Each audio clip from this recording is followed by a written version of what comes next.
세상에서 가장 놀라운 이야기 일부 징, 조, 편. 하나님이 이르시되 하늘의 궁창에 광명체들이 있어 낮과 밤을 나뉘게 하고 그것들로 징조와 계절과 날과 해를 이루게 하라. 창세기 1장 14절. 프롤로그. 다음의 성구를 잘 읽어보십시오. 그는 대적하는 자라 신이라고 불리는 모든 것과 숭배함을 받는 것에 대항하여 그 위에 자기를 높이고 하나님의 성전에 앉아 자기를 하나님이라고 내세우느니라. 데살로니가 후서 2장. 일어서서 하나님의 성전과 제단을 측량하고 성전에서 예배하는 사람들을 세워라. 그러나 그 성전에 바깥들은 측량하지 말고 내버려 두어라. 그것은 이방 사람들에게 내주었기 때문이다. 그들이 그 거룩한 도성을 42달 동안 짓밟을 것이다. 요한계시록 11장. 위의 두 성구는 성전이 건립돼야 휴거가 있고 7년 환란이 시작된다는 믿음을 주게 된 대표적인 성구입니다. 오늘 여러분은 이 성구에 숨겨져 있는 비밀을 알게 되시고 많이 놀라게 되실 것입니다. 또한 창세기 1장의 창조 넷째 날, 하늘의 궁창에 광명체들이 있어 낮과 밤을 나뉘게 하고 그것들로 징조와 계절과 날과 해를 이루게 하라. 창세기 1장 14절. 위의 성구에서 하나님께서 말씀하신 하늘의 징조가 어떻게 생겼는지, 천지 창조가 몇 년도에 이루어졌는지까지도 알게 되실 것입니다. 약속드립니다. 많이 놀라실 것입니다. 하나님은 성경 전체에 보물을 숨겨 놓으셨다. 잠언 25장 2절에 따르면 그분은 일들을 감추기 좋아하신다. 왜 그럴까? 우리가 그것들을 찾아내기 원하시기 때문이다. 3만여 개의 자동차 부품을 한꺼번에 쏟아붓는 짓을 영원히 한다 해도 절대로 자동차는 만들어지지 않습니다. 챕터 1. 하늘의 육각도형. 어느 날 저는 2027년 10월 2일을 끝에 기준으로 하여 다음과 같은 7년의 도표를 만들어 보았습니다. 이것을 저는 7년 달력이라 부릅니다. 2020년 10월 2일부터 2027년 10월 2일까지의 달력입니다. 공란에 무엇을 채워 넣어볼까 궁리하다가 머릿속에 떠오른 것이 있었습니다. 계기일식과 블러드문이었습니다. 이것을 앞에 7년 달력 안에 발생한 해당 월에 채워 넣어 보았습니다. 그랬더니 나타난 것이 다음의 그림입니다. 위 도형을 연결하는 선들은 그 사이의 기간을 의미합니다. 그 기간을 기입해 보았습니다. 마주보는 선들이 정확한 숫자의 날짜로 대칭을 이루고 있습니다. 질서. 이것을 보고 신기하긴 하네 라고만 생각하시면 절대로 안 됩니다. 이것은 분명히 누군가가 의도적으로 일부러 만들어 놓은 도형입니다. 3만여 개의 자동차 부품을 한꺼번에 쏟아붓는 짓을 영원히 한다 해도 절대로 자동차는 만들어지지 않습니다. 우주의 위와 같은 그림을 그릴 전능한 존재가 누구일까요? 저도 알고 여러분도 알고 있는 바로 그분입니다. 확실합니다. 우리가 궁금한 것은 그분이 앞에 그림을 그려놓으신 이유인 것이죠. 성경을 잘 아시는 눈치 빠른 분들은 7년이라는 기간에 주목을 시작하셨을 것입니다. 이번에는 앞에 육각도형 달력의 전 세계 첫 코로나 백신이 접종된 때를 표기해 보겠습니다. 육각도형의 제일 첫 계기일식의 달이 전 세계 최초의 접종의 달입니다. 아까의 눈치 빠른 분들은 이 달력을 그리신 분의 의도를 이미 느끼고 계실 것입니다. 백신의 정체까지도 말이죠. 신기한 것은 앞에 최초 접종의 계기일식의 날이 바로 미국의 최초로 백신 접종이 시작된 날과 일치한다는 것입니다. 2020년 12월 14일. 더 놀라운 것은 날만 같은 것이 아니라는 것입니다. 저 바늘이 흑인 간호사의 팔에 꽂히는 그 순간에 하늘의 계기일식이 벌어지고 있었습니다. 이것은 당시의 계기일식을 관찰하면서 네이버에 뜨는 속보를 계속 지켜보고 있었기에 알고 있는 사실입니다. 당일날 그 순간에 작성한 증거 포스트도 있습니다. 이로부터 6개월 후의 일입니다. 저는 앞의 것과 똑같은 육각도형을 하나 더 발견했습니다. 두 육각도형 사이의 기간은 정확히 16,000년입니다. 다음 그림을 보세요. 딱 6,000년. 질서. 다시 말씀드리지만 이것은 우연이 아닙니다. 질서. 의 성격을 가진 누군가가 일부러 이렇게 만들어 놓으신 것입니다. 이것을 발견한 과정을 잠깐 설명드리겠습니다. 하늘에 큰 이적이 보이니 해를 옷 입은 한 여자가 있는데 그 발 아래에는 달이 있고 그 머리에는 12별의 관을 썼더라. 요한계시록 12장 1절. 계시록 12장에는 위와 같은 선구가 있습니다. 기억하실 분은 기억하시겠지만 2017년 9월 23일 이 선구가 말 그대로 하늘의 큰 이적으로 나타났었습니다. 이 그림은 절대로 쉽게 나타날 수 있는 그림이 아닙니다. 목성의 공전 주기가 약 12년인데 그 12년마다 목성이 저 위치에 올 때 서로 다른 공전 주기의 다른 행성들이 다 저 위치에 정확히 딱 줄 맞추어 서야 나오는 그림입니다. 전날 저 중에 하나의 행성이라도 빠져 있으면 계시록 12장의 그림이 안 나온다는 것을 생각해 보십시오. 인류 역사 6천년 내에 같은 그림이 나오기는 매우 희박한 확률인 것입니다. 그런데 당시에 저것을 연구하던 미국의 한 크리스찬 천문가가 똑같은 그림을 또 하나 발견했습니다. 그것이 바로 BC 3974년 7월 28일의 다음의 그림입니다. 계시록 12장 1절에 써있는 장면이 BC 3974년 7월 28일에 하늘에 또 나타난 것입니다. 저 해를 수상히 여긴 제가 혹시 여기도? 라는 생각이 들어서 또 7년 달력을 만들어서 저 시점에 계기일식과 블러드문을 넣어보았습니다. 또 육각도형이 나타났습니다.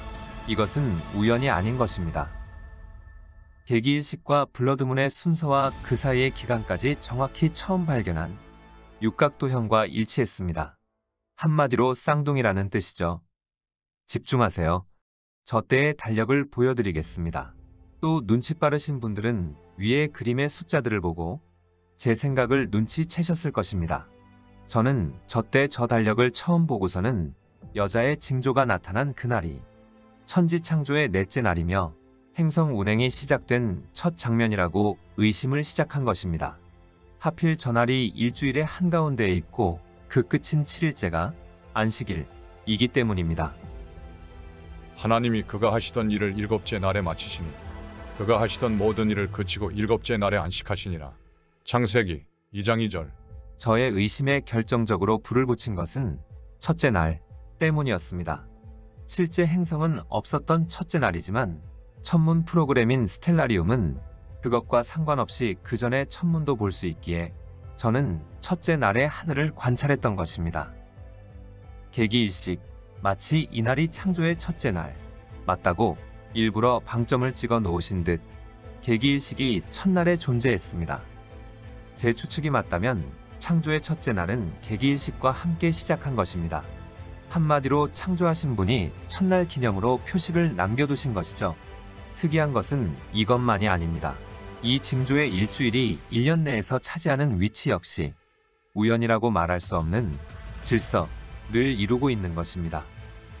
일곱째 달, 맨 마지막 7일간의 창조, 질서에 하나님, 발견한 사실을 보여드릴 뿐 동의를 강요하지 않습니다. 하지만 놀랄 일은 여기서 끝이 아닙니다. 또 다른 날, 저는 앞에 둘과 똑같은 육각도형을 하나 더 발견했습니다. 이 세 육각도형 사이의 시간의 간격은 정확히 4000년과 2000년입니다. 신기하죠? 이것을 발견하게 된 것은 여러 가지 수상한 일치 때문이었기도 하지만 특히 다음의 생각이 궁금증을 자극한 것입니다.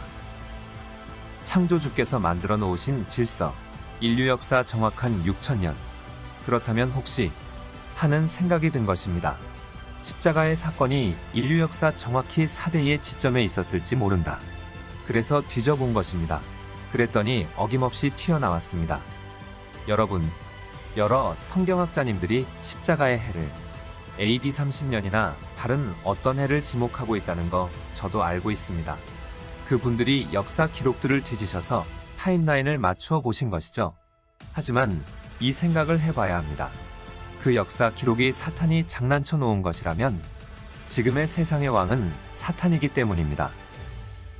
이제부터 AD 27년의 6월절이 있던 달력을 뒤져보겠습니다. 십자가에 달린 하나님의 어린 양은 6월절의 제물이었기 때문입니다. 성경 기록과 그 해가 정확히 맞아떨어지면 이 육각도형의 의미는 십자가의 사건을 설계하시고 표시를 해놓으신 것이 분명하다고 생각했기 때문입니다. 미리 알아야 할 상식. 부활하신 날은 안식일이 끝난 저녁부터 다음날 저녁까지의 초실절의 날입니다.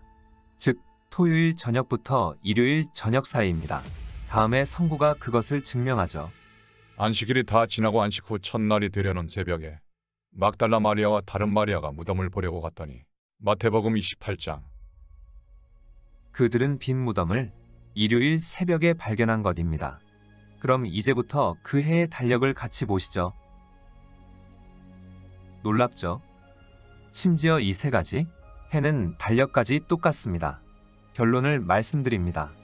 하나님이 이르시되 하늘의 궁창에 광명체들이 있어 낮과 밤을 나뉘게 하고 그것들로 징조와 계절과 날과 해를 이루게 하라.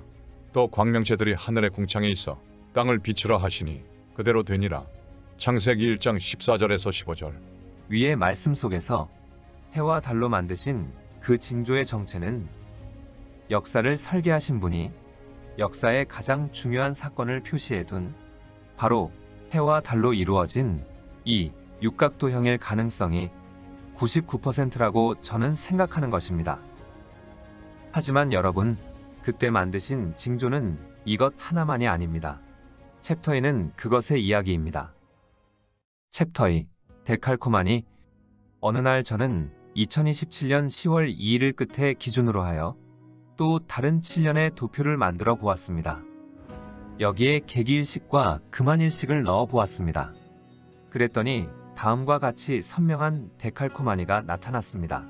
좌우가 완벽하게 대칭을 이루고 있었습니다. 시간과 일식이 지나가는 경로 모두가 말이죠. 3만여 개의 자동차 부품을 한꺼번에 쏟아붓는 짓을 영원히 한다 해도 절대로 자동차는 만들어지지 않습니다. 모든 대칭을 다 다루면 글이 너무 길어지므로 대표적으로 신기한 것 하나만 살펴봅니다. 2023년에 개기일식이 사라진 바로 그 자리에서 1년 6개월 후 일식은 다시 시작됩니다. 그리고 그 경로는 정확한 대칭을 이룹니다. 이쯤 되면 그 누구도 이것이 우연이라고 말을 할 수 없을 것입니다. 이것은 누군가가 의도적으로 만들어 놓은 질서인 것입니다. 이제부터 잘 보세요. 중요한 이야기를 할 것입니다. 그동안의 모든 계시록의 타임라인 상식을 벗어버리고 고정관념을 떠나서 보셔야 합니다. 그러면 여러분은 정말로 놀라운 것을 보시게 될 것입니다. 앞에 데칼코마니를 정확히 7등분을 해봤습니다. 위에 둘째와 셋째의 기간을 자세히 보겠습니다. 바로 지금 현재의 시간이 포함되어 있는 타임라인이죠. 데칼의 좌측은 시간의 순서가 아래에서 위로 되어 있으니 보기 편하게 위와 아래를 돌려서 보겠습니다. 보이시나요? 데칼코마니의 7개의 나눔은 계시록의 7인의 순서입니다. 이것을 알게 된 것은 2월 말에 시작한 러시아와 우크라이나의 전쟁 때문이었죠. 이 전쟁으로 인해 셋째인의 예언이 너무나 선명하게 나타났기 때문입니다. 셋째인 2022년 6월부터 2023년 6월. 셋째인을 떼실 때 내가 보니 검은 말이 나오는데 그 탄 자가 손에 저울을 가졌더라. 이르되 한 데나리온에 밀안되어 한 데나리온에 보리석 되로다. 요한계시록 6장. 세계밀과 보리 수출의 3분의 1을 차지하는 러시아와 우크라이나가 전쟁 여파로 농사를 짓기 어렵게 됐고 설상가상으로 최근 비료 가격까지 급등했습니다. 연합뉴스 기사 재앙 위에 재앙 더해진 격 밀이 11% 보리 31% 상승 식량위기 현실화 국민일보 기사. 생각해보세요. 데칼코마니가 가리키고 있는 셋째인의 해가 지금 시작되었는데 지금 온 세계의 위와 같은 뉴스가 터져나오고 있습니다. 우연일까요? 모두가 더 늦기 전에 알아야 합니다. 데칼코마니는 하나님 아버지께서 우주에 그려놓으신 마지막 7년의 심판 설계도이자 요한계시록입니다. 갑자기 찾아온 2년간의 팬데믹에 의해 갑자기 일상을 빼앗긴 고통 속에서 우리는 벌써 7년 한란의 셋째인의 시기까지 온 것입니다. 확실합니다. 위 도표는 밀과 보리에 대한 러시아와 우크라이나의 전 세계 영향력입니다. 우크라 전쟁이 밀어올린 밀값, 일부 아랍권 식량난 비상, 세계 식량 위기 현실화, 각국 수출 중단 사재기까지 우크라 침공, 밀수인 민주콩고 동부의 기근 두려움 촉발. 연합뉴스. 지금은 명백히 셋째인의 시대입니다. 2022년 6월 현재 우리는 벌써 셋째인의 초입에 와 있는 것입니다. 각각의 인에 일어나는 일은 다음과 같습니다. 이 사람 이상한 소리 안에 휴거가 아직인데 무슨 지금이 7년 할란이란 거야. 분명히 위에 생각하시는 분들 있으실 것입니다. 잠시 후 그 의문이 모두 풀리실 테니 조금만 참아주세요. 앞에 데칼코마니는 명확히 마지막 7년을 가리키고 있고 그 안에 일식과 블러드문들은 요한계시록의 각각의 어떤 사건들을 지목하고 있습니다. 여러분, 지금은 명백히 7년 환란 중입니다. 7년 환란 첫째인 시작의 주인공은 바로 여러분이 집중하고 있는 이 코비드 백신이라 불리는 수상한 물질인 것입니다. 저는 이것이 우리 역사의 고통스러운 시간의 끝을 알리는 시작점이 되기를 바랍니다. 모두에게 백신은 안전하다는 인식을 줬으면 합니다. 챕터 3. 성전의 정체. 다음의 성구는 여러분이 7년 환란이 아직 아니라는 확신을 가지게 한 원인의 성구입니다. 제3성전이 세워지고 적그리스도가 나타나야 주님의 공중재림 곧 휴거가 있다고 풀이된 성구이기 때문이죠. 그는 대적하는 자라 신이라고 불리는 모든 것과 숭배함을 받는 것에 대항하여 그 위에 자기를 높이고 하나님의 성전에 앉아 자기를 하나님이라고 내세우느니라. 데살로니가 후서 2장. 하지만 여러분은 지금부터 많이 놀라게 되실 것입니다. 위 성구의 하나님의 성전은 여러분이 기다리는 제3성전이 아니기 때문입니다. 챕터 3과 챕터 4를 통해 이 사실을 분명하게 증명해 보여드리겠습니다. 하나님의 성전은 하나님이 거하시는 곳입니다. 구약과 신약 모두 통틀어 하나님이 거하시는 곳만이 하나님의 성전이라 칭호를 받았습니다. 너희는 너희가 하나님의 성전인 것과 하나님의 성령이 너희 안에 계시는 것을 알지 못하느냐. 누구든지 하나님의 성전을 더럽히면 하나님이 그 사람을 멸하시리라. 하나님의 성전은 거룩하니 너희도 그러하니라.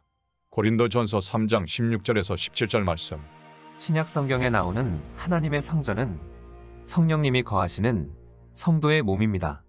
그는 대적하는 자라 신이라고 불리는 모든 것과 숭배함을 받는 것에 대항하여 그 위에 자기를 높이고 하나님의 성전에 앉아 자기를 하나님이라고 내세우느니라. 데살로니가 후서 2장. 여러분, 앞 성구의 하나님의 성전은 제3성전이 아닙니다. 모두가 속고 있었던 것입니다. 모든 종교들을 연합시키고 전 세계 모두가 제3성전에서 한 분 하나님께 예배드리도록 만드는 게 우리의 미션이에요.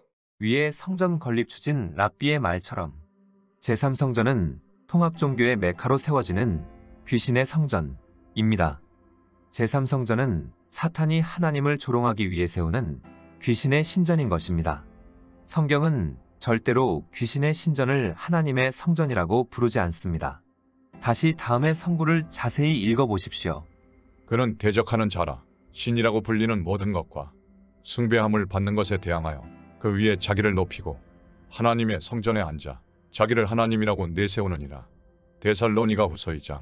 휴거 전에 있을 것이라고 바울이 예언한 위의 사건. 이 사건은 이미 벌어졌습니다.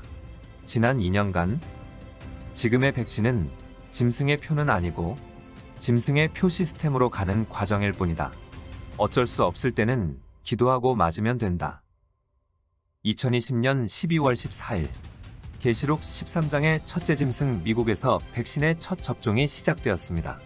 위에 흑인 간호사의 팔에 주사바늘이 꽂히는 바로 그 순간 하늘에는 개기일식이 진행되고 있었습니다. 당시 개기일식을 지켜보면서 캡처한 속보입니다. 1분 전 한 번, 그리고 4분 전 한 번. 그것이 아래 데칼코마니의 바로 저 개기일식입니다. 지난 2년간 있던 일들.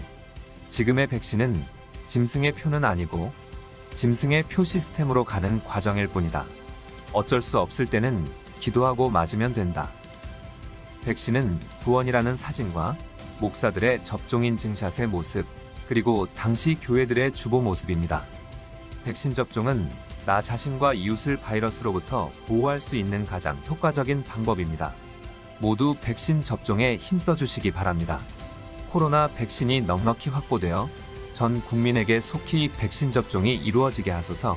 75세 이상 백신 접종에 어떤 사고나 문제가 일어나지 않게 하소서.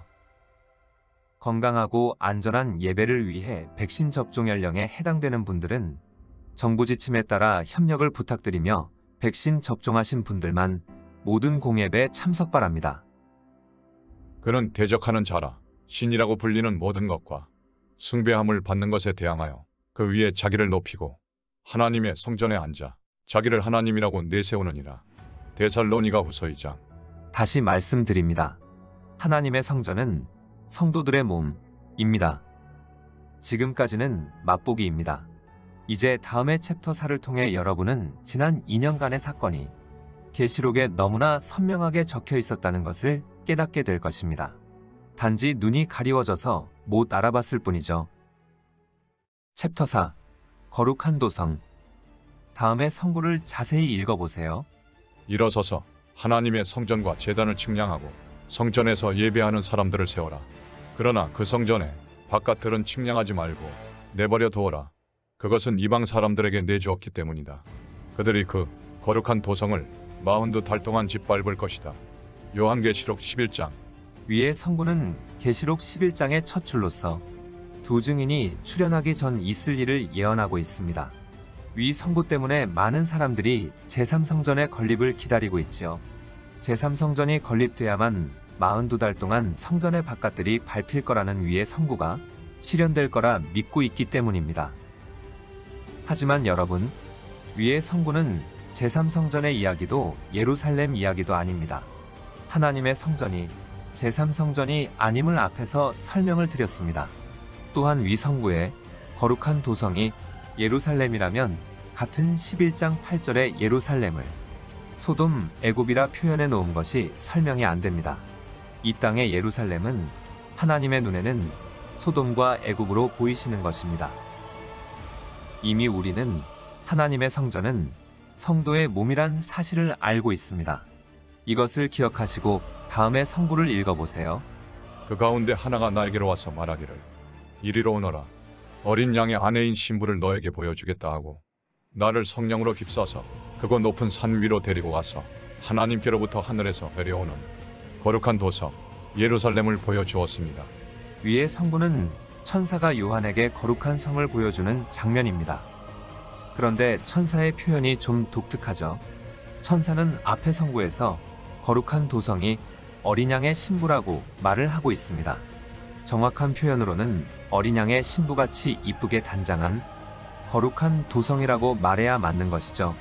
하지만 분명히 천사는 거룩한 도성은 어린 양의 신부와 같다고 이렇게 말을 한 것입니다. 이렇게 쓰여 있는 이유가 있습니다. 이 성구의 정체는 큰 그림의 힌트였으며 퍼즐 조각이었던 것입니다. 집중해 주세요. 하나님의 성전은 성도들의 몸입니다. 거룩한 도성은 어린 양의 신부입니다. 이제 다음의 성구에 위에 단어를 적용해서 다시 읽어보세요. 일어서서 하나님의 성전과 제단을 측량하고 성전에서 예배하는 사람들을 세워라. 그러나 그 성전에 바깥들은 측량하지 말고 내버려 두어라. 그것은 이방 사람들에게 내주었기 때문이다. 그들이 그 거룩한 도성을 42달 동안 짓밟을 것이다. 요한계시록 11장. 일어서서 성도 몸 안의 성령을 측량하고 성령에 예배하는 사람들을 세워라. 그러나 그 성도의 육체는 측량하지 말고 내버려 두어라. 그것은 이방 사람들에게 내주었기 때문이다. 그들이 어린 양의 신부를 42달 동안 짓밟을 것이다. 명확하죠? 이 성구는 이미 성경 속에 답이 있었습니다. 이것을 풀 수 있게끔 다른 성구의 퍼즐 조각을 숨겨 놓으셨고 그것을 2000년 동안 아무도 찾지 못했을 뿐입니다. 그리고 그것을 이제 보여주신 것입니다. 왜일까요? 지금이 주님이 오시기 직전인 마지막 때이기 때문입니다. 다니엘아, 마지막 때까지 이 말을 간수하고 이 글을 봉함하라. 다니엘 12장 4절. 이 두루마리의 예언의 말씀을 임봉하지 말라. 때가 가까우니라. 요한계시록 22장 10절. 봉인이 풀린 것입니다. 집중하세요. 우리들이 지금 들여다보고 있는 계시록 11장은 매우 중요한 타임라인에 힌트가 들어 있습니다.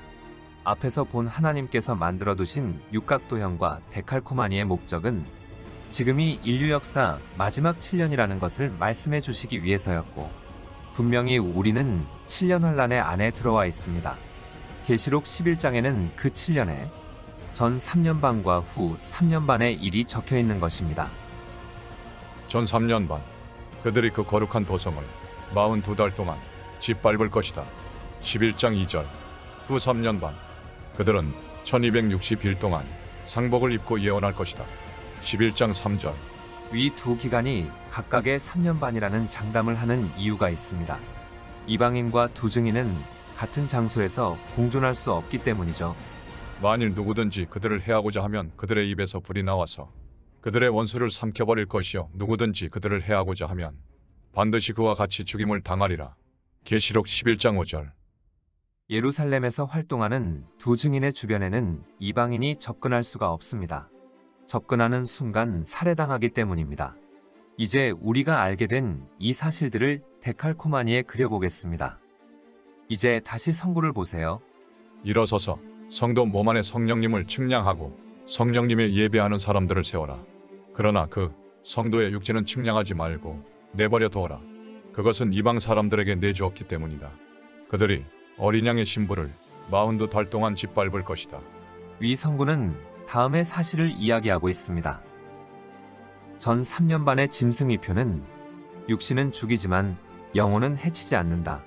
이 말은 곧 후 3년 반의 짐승의 표는 육신과 영혼 둘 다 죽인다.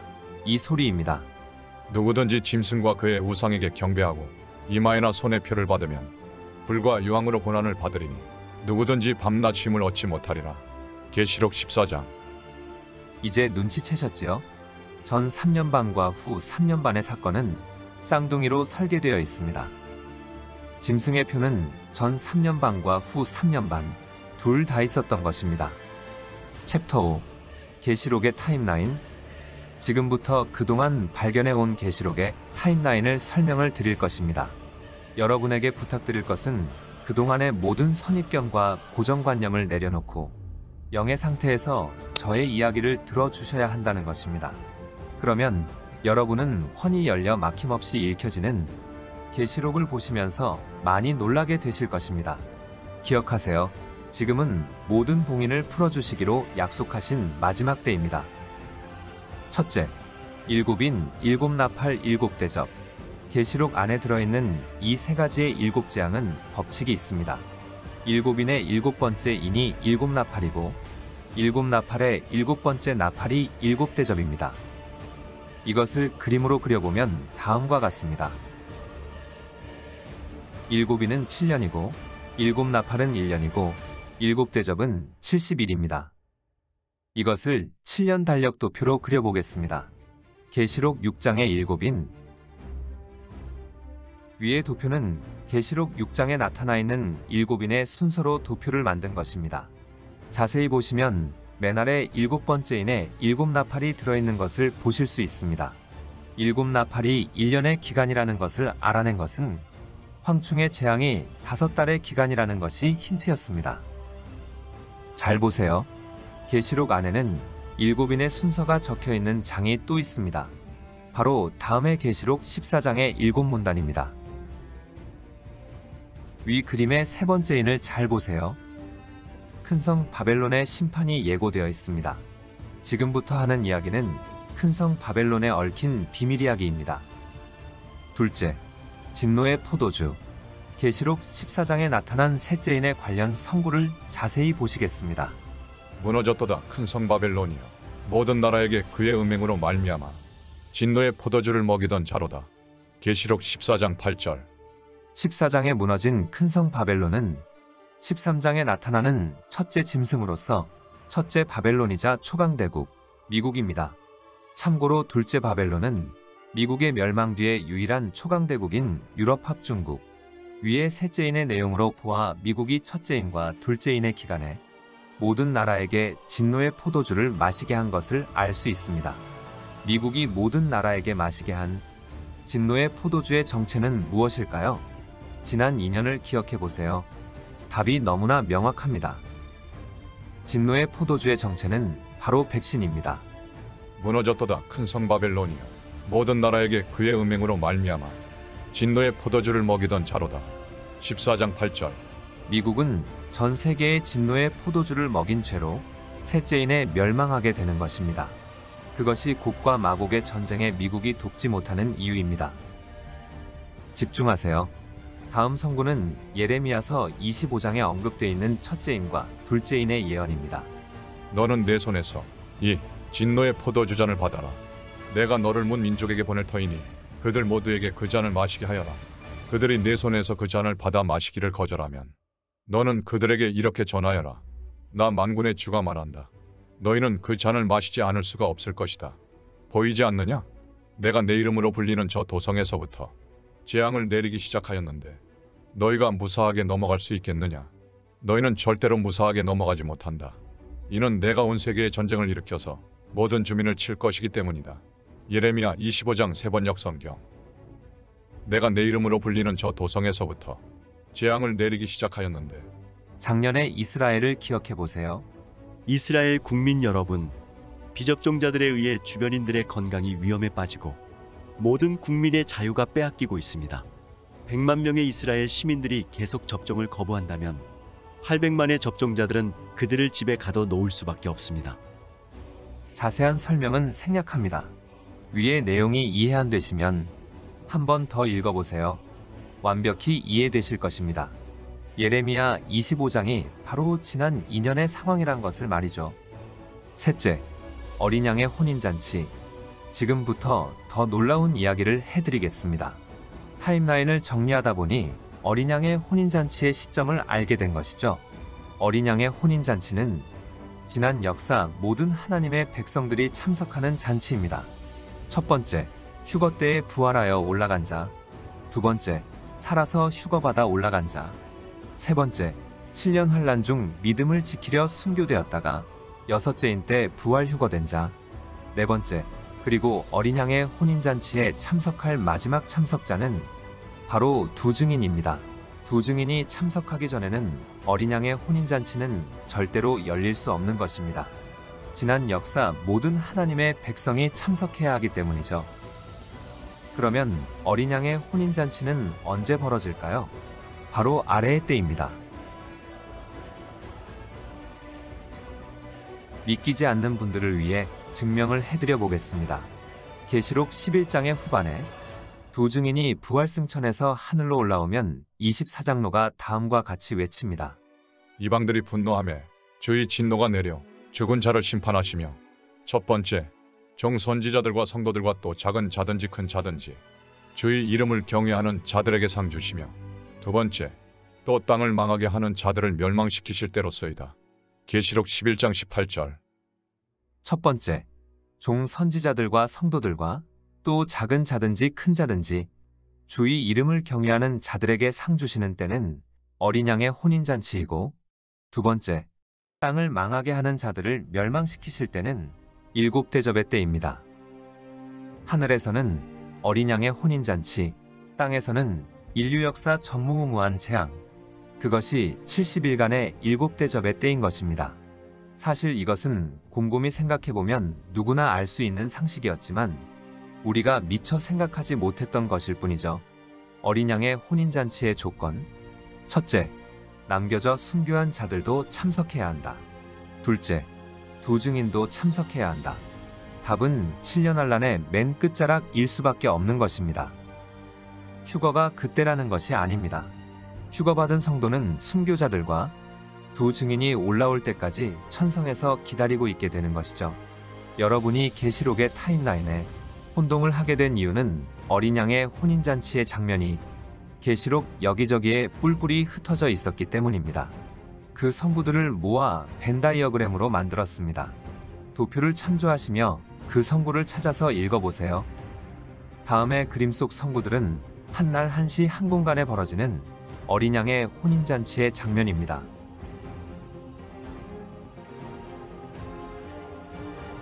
계시록 19장은 14만 4천이 어린 양과 신부들 앞에서 부르는 결혼 축가입니다. 할렐루야 주 우리 하나님 곧 전능하시니가 통치하시도다. 우리가 즐거워하고 크게 기뻐하며 그에게 영광을 돌리세. 어린 양의 혼인 기약이 이르렀고 그의 아내가 자신을 준비하였으므로 그에게 빛나고 깨끗한 세마포 옷을 입도록 허락하셨으니 이 세마포 옷은 성도들의 옳은 행실이로다. 지금까지 말씀드린 모든 타임라인을 머릿속에 넣으시고 계시록을 읽어보세요. 갑자기 계시록이 훤히 보이는데 놀라게 되실 것입니다. 훤히 보이는 이유는 이것이 정답이기 때문입니다. 계시록의 타임라인은 99%가 풀렸습니다. 챕터 6 휴거 이야기.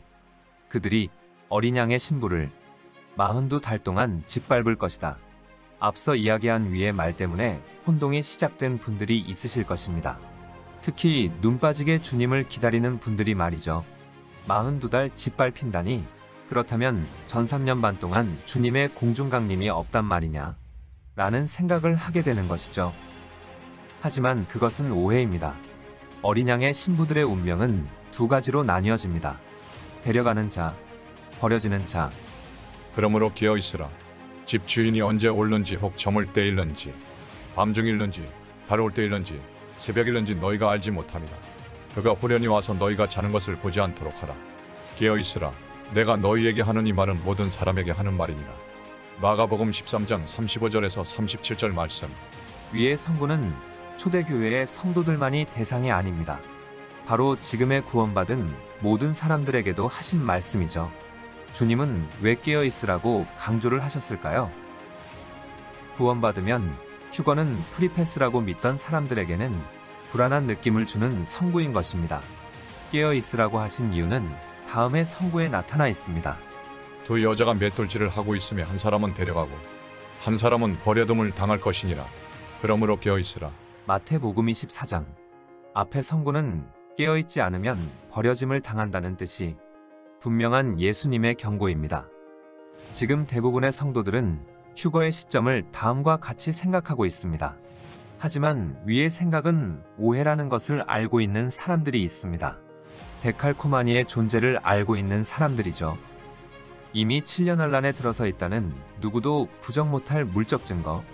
데칼코마니. 저는 이것을 다음과 같이 부릅니다. 아버지의 심판 설계도 많은 성도들의 예상과 달리 어째서 7년 환란에 들어섰는데도 휴거가 아직도 일어나지 않았을까요?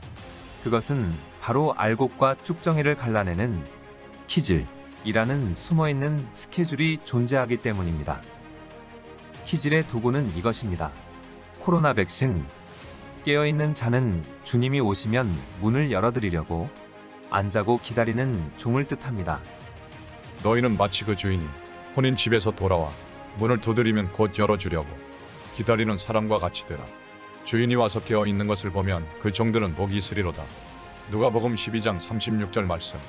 이들은 하나같이 하나님의 나라와 의를 구하는 사람들이며 온통 정신이 하늘에만 가 있는 사람들입니다. 이 사람들은 백신이 처음 나타났을 때 이것의 수상함을 단번에 알아봤지요. 알곡이기에 분별의 눈을 받은 사람들인 것입니다. 하지만 대다수의 목회자와 성도들은 팔을 걷어붙이고 열심히 주사를 맞아댔습니다. 그 이유는 그들의 눈이 땅을 향해 있었기 때문입니다. 백신을 안 맞으면 받는 제재가 싫었기 때문이죠. 그들의 직장을 잃는 것도 싫었습니다. 분별의 눈을 받은 자와 분별의 눈을 못 받은 맹인들. 이들이 바로 알곡과 쭉정이들입니다. 손에 키를 들고 자기의 타작 마당을 정하게 하사 알곡은 모아 곳간에 들이고 쭉정이는 꺼지지 않는 불에 태우시리라. 누가복음 3장 17절 말씀. 그것이 다음 성구의 비밀인 것입니다. 내가 나의 인내의 말씀을 지켰은즉 내가 또한 너를 지켜 시험의 때를 면하게 하리니 이는 장차 온 세상에 임하여 땅에 거하는 자들을 시험할 때라. 빌라델비아 교회에게 주신 서신. 하지만 저는 추측합니다. 휴거가 있기 전까지는 아직은 은혜의 때입니다.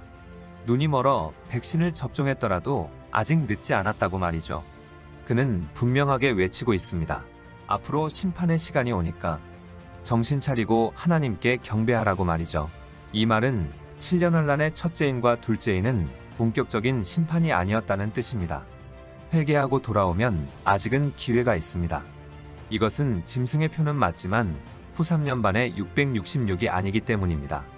그 증거가 다음의 내용입니다. 일어서서 성도 몸 안에 성령을 측량하고 성령에 예배하는 사람들을 세워라. 그러나 그 성도의 육체는 측량하지 말고 내버려 두어라. 그것은 이방 사람들에게 내주었기 때문이다. 그들이 어린 양의 신부를 42달 동안 짓밟을 것이다. 전 3년 반의 짐승의 표는 0이 아닌 60만 죽이는 표이기 때문입니다. 아무튼 지금이 이미 7년 환란에 돌입한 시기라면 우리가 기다리는 그날은 도대체 언제일까요? 그 비밀은 다음의 성구에 있습니다. 또 보니 다른 천사가 공중에 날아가는데 땅에 거주하는 자들과 모든 민족과 종족과 방언과 백성에게 전할 영원한 복음을 가졌더라. 그가 큰 음성으로 이르되 하나님을 두려워하며 그에게 영광을 돌리라. 이는 그의 심판의 시간이 이르렀음이니 하늘과 땅과 바다와 물들의 근원을 만드신 이를 경배하라. 계시록 14장 6절에서 7절 말씀. 위의 성구는 계시록 14장의 7인의 순서 중 둘째인의 담당 천사가 외치는 소리입니다. 그는 분명하게 외치고 있습니다. 앞으로 심판의 시간이 오니까 정신 차리고 하나님께 경배하라고 말이죠.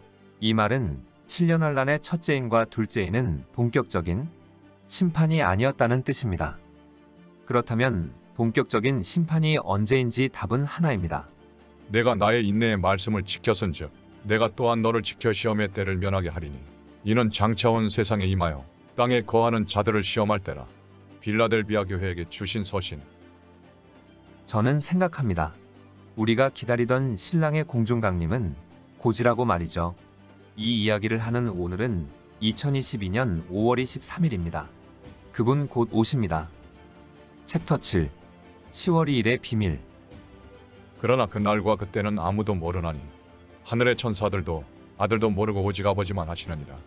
마태복음 24장 36절 말씀. 위에 성구를 손에 들고 날짜를 언급하면 이단이다라고 판단을 먼저 하는 분들 때문에 이 발언을 마지막으로 미뤘습니다. 고정관념의 발동으로 이 책에 대한 신뢰를 먼저 버릴 분들이 있을 가능성이 많기 때문이죠. 위 성구를 성경에서 찾아보십시오. 그 전후의 내용을 보면 여러분은 알게 되실 것입니다. 위의 성구는 휴거, 즉 공중 강림 때를 말하고 있습니다. 지상 재림의 때가 아닌 것입니다. 7년 환란기에 주님은 두 번 오십니다. 첫째, 휴거의 공중 강림. 둘째, 심판의 지상 재림. 이제 여러분 잘 생각해 보세요. 위에 두 가지의 날 중 천사도 모르고 아들도 모르고 아버지만 아시는 날은 바로 공중 강림입니다. 지상 재림의 날은 비밀의 날이 아닙니다. 봄절기를 성취하시며 오신 주님은 다시 오실 때는 가을절기를 성취하실 것을 우리는 알고 있기 때문입니다. 지상 재림은 나팔절에 성취됩니다. 단지 그 해가 언제인지만 모를 뿐이죠. 그리고 육각도형과 데칼코마니의 끝의 기준인 2027년 10월 2일은 2027년의 나팔절이자 안식일입니다. 다시 말씀드립니다. 우리들은 명확히 7년 환란의 두 번째 해를 살고 있습니다. 에필로그. 이 책을 읽고 저에 대해서 궁금한 분이 있으실 것이 예상되어 저에 대해 간략히 제 소개를 하겠습니다. 저는 30년 전 교회를 떠나 혼자서 성경을 읽으며 거듭난 가나안 성도입니다. 평신도이죠. 하지만 성경을 수백 번 읽은 평신도입니다. 자랑을 하고자 말하는 것이 아닙니다. 지금 제가 전하는 징조의 메시지가 성경의 문에 안이 쓴 내용으로 치부될 것이 염려되어서입니다. 이 글에 처음에 언급한 빈 공란의 7년 달력. 이것은 2020년 11월 24일 새벽 꿈에서 본 도표입니다. 2027년 10월 2일을 마지막으로 한 달력. 꿈에서 깨자마자 잊어버릴까봐 부랴부랴 그린 그림입니다. 지금 하는 말은 아버지 앞에 맹세코 거짓말이 아닙니다. 당시에 그림을 그려놓고 쓴 포스트가 있습니다. 또한 처음부터 말세 특집을 지켜봐 주신 증인은 수백 명이죠. 제가 게시 비슷하게 받은 것은 앞에 7년 달력 이것 하나만이 유일합니다. 그 이후로는 제가 노력해서 찾으려고 안 해도 머릿속에 갑자기 생각이 떠오르는 대로 뒤져보면 어김없이 그것이 나타나는 경험을 계속했습니다. 1년 7개월간 고구마 줄기처럼 발견이 발견을 끌고 계속 튀어나왔습니다. 하지만 저는 최근까지 제가 하나님께 쓰임받고 있다는 말을 절대로 하지 않았습니다. 저 역시 제가 왜 이런 발견들을 하고 있는 건지 전혀 이해가 되지 않고 어리벙벙했을 뿐이고 저 같은 사람을 쓰실 이유가 없다고 생각했기 때문입니다. 하지만 지금에 와서야 조금씩 제 생각을 말씀드리고 있습니다. 제가 쓰임받고 있는 것 같다고 말이죠. 그렇지 않고서야 저 같은 맹한 사람이 이런 발견들을 할 수 있을 리가 없기 때문입니다. 저는 천문을 전혀 모르던 문외한 이였습니다. 잘 보세요. 제가 위에 발견을 해나간 시리즈의 이름은 말세 특집입니다. 지금은 420회를 넘어간 그 말세 특집의 첫 회를 쓴 날이 며칠일까요? 바로 2020년 10월 2일입니다. 신기하죠? 이 책에 쓴 내용은 그간 발견한 모든 내용의 일부일 뿐입니다. 네이버 카페 예수님을 기다리는 빌라델비아 신부들의 말세 특집 시리즈 카테고리에 그동안 발견한 모든 내용이 있습니다. 이 책에 언급하지 못한 7년 환란 중에 벌어질 계시록의 거의 모든 비밀과 타임라인이 풀려있음에 많이 놀라게 되실 것입니다. 꼭 찾아보시기 바랍니다. 일부에서 하고 싶은 이야기가 더 많았지만 지면의 한계 때문에 발견한 많은 것을 이야기 못한 아쉬움이 많습니다. 읽다가 타임라인에 대해 궁금한 점은 아래에 이메일로 문의주세요. 레텔콤, 네이버닷컴, 아직 휴거 전이라면 답메일을 드릴 수 있을 것입니다. 이 책자는 무료로 배포하고 있습니다. 자신의 지인들에게 알려주기 위해 필요하신 분은 이 책 맨 뒤의 내용을 참조하여 신청 바랍니다. 교회 성도들을 위한 대량 주문 환영합니다. 토막 지식. 모든 성경 예언 속에 숨어있는 예언의 산봉우리. 성경의 모든 예언은 모든 시공간이 현재이신 하나님의 시점을 통해 환상으로 본 것들을 예언자들이 기록한 것입니다. 인간의 두뇌로는 그 사건들 사이의 시간적 차이를 감별하지 못하기에 한 문장 안에 여러 시대의 사건들이 섞여져 있었고 지금의 성경학자들이 타임라인의 혼동을 계속 겪어왔던 것입니다. 지금까지 잘 보셨나요? 세상에서 가장 놀라운 이야기는 여러 편으로 나뉘어져 있습니다. 나머지 이야기들이 궁금하신 분들은 네이버에서 예수님을 기다리는 빌라델비아 신부를 검색하시면 됩니다. 그 전에 지금은 깨어나셔야 합니다. 주님께서 곧 오시기 때문입니다. 저희 모두는 이 영상을 통해서 한 영혼이라도 깨닫고 주님께 구원받기를 원합니다. 그것이 모든 영혼을 향하신 주님의 놀라우신 계획이자 사랑입니다.